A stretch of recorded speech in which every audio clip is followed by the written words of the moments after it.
Leader of opposition کے بیانات ریاست کے خلاف، ریاستی اداروں کے خلاف، اور وہ کیا عمران خان صاحب کے لیے کوئی آسانی پیدا کرتے ہیں؟ ان حالات میں اگر آپ اس یونٹی کو خراب کریں گے، پاکستان کے انٹرنل اسٹیبلٹی کو خراب کرنے کی کوشش کریں گے، انتشار پھیلائیں گے، کسی کو انتشار پھیلانے کی اجازت نہیں دیں گے، انتشار پھیلانے والوں کے ساتھ آہنی ہاتھوں سے نمٹیں گے۔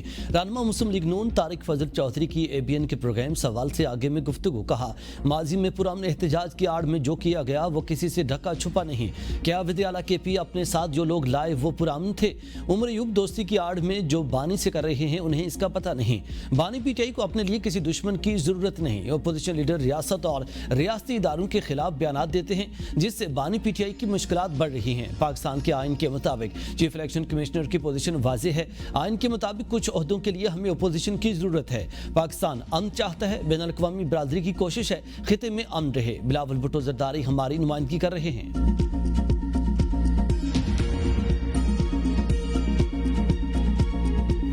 یہ نا امید ہو گئے ہیں کہ ہم یہ سمجھ چکے ہیں کہ یہ لوگ اب صرف اگر یہ سمجھتے ہیں کہ ڈنڈے کے زور پہ ہمیں غلام بنایا جائے گا تو ہم ان کو جواب دیں گے کہ ہم ڈنڈے کے زور پہ غلام نہیں بنیں گے بلکہ ڈنڈے کے مقابلے میں ڈنڈا اٹھائیں گے۔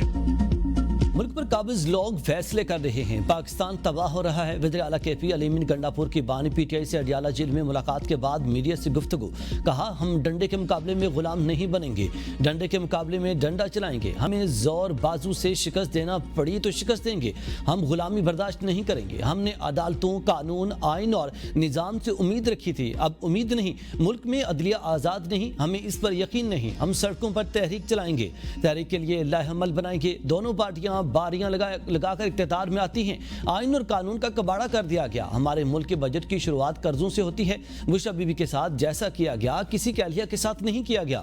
بانی پی ٹی آئی سے ملاقات میں خیبر پختونخوا کے بجٹ سے متعلق بات چیت، عید کے بعد پی ٹی آئی تحریک کے حوالے سے بھی غور کیا گیا۔ ملاقات اڈیالہ جیل کے کانفرنس روم میں 2 گھنٹے تک جاری رہی۔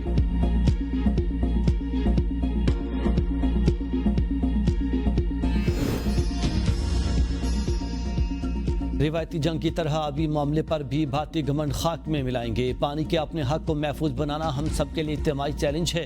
چاروں صوبوں کے عوام کو پانی کی ضروریات پوری کرنا حکومت کی ترجیح ہے۔ وزیر اعظم شہباز شریف کا اجلاس سے خطاب، کہا ہمیں اپنے آبی ذخائر خود بڑھانا ہوں گے، اگر آبی وسائل کے لیے اقدامات نہ کیے تو آئندہ نسلیں ہمیں معاف نہیں کریں گی۔ پاکستان عالمی آبی معاہدوں کو مد نظر رکھتے ہوئے اپنے حق کے لیے آواز بلند کرے گا۔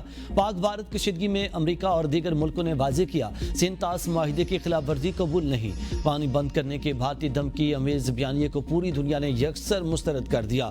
بھارتی پروپیگنڈے کو نہ تو سیاسی کامیابی ملی، نہ ہی ان کے بیانیے کو اقوام عالم میں سے کسی نے تسلیم کیا۔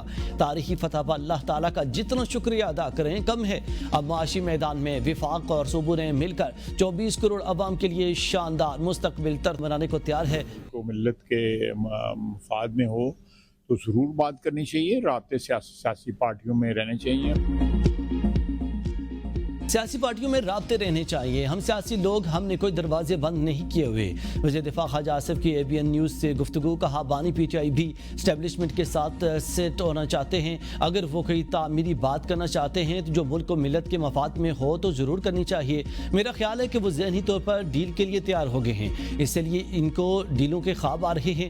وزیر اعظم نے الیکشن کمیشن کے معاملے پر اپوزیشن لیڈر کو بلایا، اگر اسمبلی میں ان کی پارٹی، بیرسٹر گوہر، دوسرے لوگ سرکاری پارٹی سے رابطہ کرنا چاہتے ہیں تو کریں۔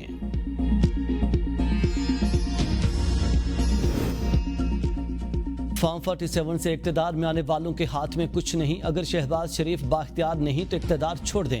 اپوزیشن لیڈر عمر ایوب نے اے بی این نیوز کے پروگرام بدروں میں گفتگو کرتے ہوئے کہا کہ میری بات یاد رکھیں، شہباز شریف اور ان کی ٹیم کے ساتھ بہت برا ہوگا، اگر خیبر پختونخوا میں حکومت سے پنگا لینے کی کوشش کی گئی تو منہ کی کھانا پڑے گی۔ اسپیکر قومی اسمبلی نے میرے خلاف ریفرنس آگے بھیج دیا ہے، میرے علاوہ کسی کو بھی پارٹی کا ٹکٹ دے دیں، جیت وہی شخص سکے گا جس پارٹی جو کہ کھڑا ہوگا۔ خواجہ آصف باتیں کرتے رہتے ہیں، انہوں نے کوئی خواب دیکھا ہوگا۔